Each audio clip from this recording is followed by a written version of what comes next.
Hi, magandang araw sa inyo mga kutsukis at kutsikays kung nasa Libra signs, no? Ang ating air signs para sa inyo ang reading na ito. And yun nga, no, para sa ating mga collective people ng ating Libra.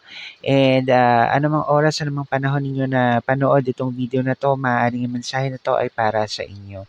So, simulan natin ang love reading para po sa mga Libra people or collective people. Tingnan natin, no, kung ito itutugma sa inyo. Kung hindi naman, i-check nyo po yung iba nating videos at i-check nyo rin po kung ano po yung iba pang mga zodiac signs na nasa natal or birth chart ninyo. Yan po yung tatawag natin ng sun, moon, and rising signs, no? Para ma-check nyo rin. Kasi may iba nagsasabi na, hindi naman tumutugma sa akin yung reading. So, i-check nyo rin po iba pang zodiac signs ninyo na meron kayo sa sun, moon, and rising signs ninyo. Okay? Para malaman ninyo kung ano yung video pwede nyo hanapin at para tumugma or makita nyo tumutugma sa inyong reading. Okay? So, simulan natin, Libra. Ang love reading para sa'yo, no?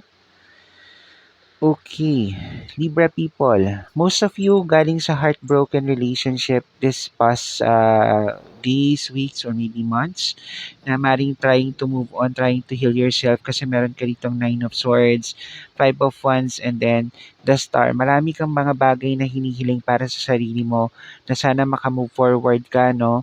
In terms of the situation that you have regarding sa iyong pagiging broken-hearted, ika nga. So mga Libra, in terms of this, kailangan nyo magkaroon ng self-love, self-worth, and self-respect or at the same time, self-healing, no? Self-care din. Para makita ninyo, no, once you are already moving on at ginawa nyo naman po yung mga self-love na yan, self-care, you eventually move on and makikita nyo magiging buong buo kayo ulit kasi ang daming conflicts for the past relationships, no?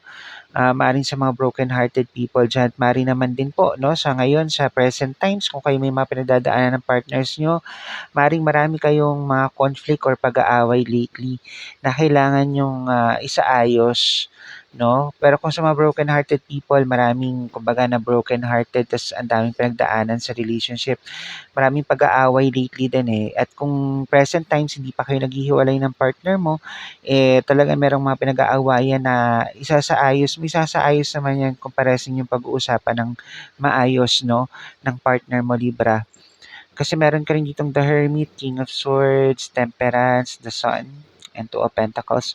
Maraming mga bagay na marami kang katanungan din in terms of your relationship as of today, no? Kung nasa relationship ka pa, Libra, kasi parang on this case, at the same time, maaaring yung partner mo din medyo authoritative sa relationship at may mga bagay na minamadali ka din somehow in terms of the situation na parang gusto mo siguro na magkaroon na ng changes from your partner or dun sa relationship ninyo. So, hindi lahat ng bagay dapat madaliin. Just go with the flow and at the same time, unti-unti niyong baguhin yung mga bagay na dapat ninyong baguhin ng partner mo, ha? Kung sakaling may mga dapat na baguhin, no, para may mabago sa relationship. At doon sa mga broken-hearted nga, sabi ko, yung mga Libra natin na kabe-break lamang recently, no, ay mag-self-love, self-care, self-worth, at self-respect, and then eventually you'll be moving on or you'll move on at no, who knows, one of these days buo ka na ulit at ready ka na ulit to fall in love or to look and find for that perfect or that right one for you, no?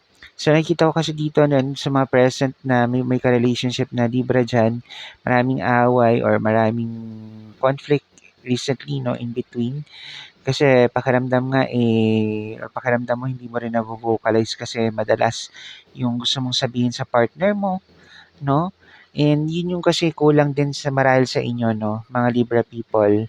Um, hindi kayo nakikipag-usap or hindi nyo nakakausap din na maayos yung partners ninyo, no, na dapat masinsinan at malumanay, which is kailangan talaga magkaroon ng pag-uusap parehas in both sides para malinawan kayo sa mga um, grounds or mga things na dapat yung gawin at iwasan, no?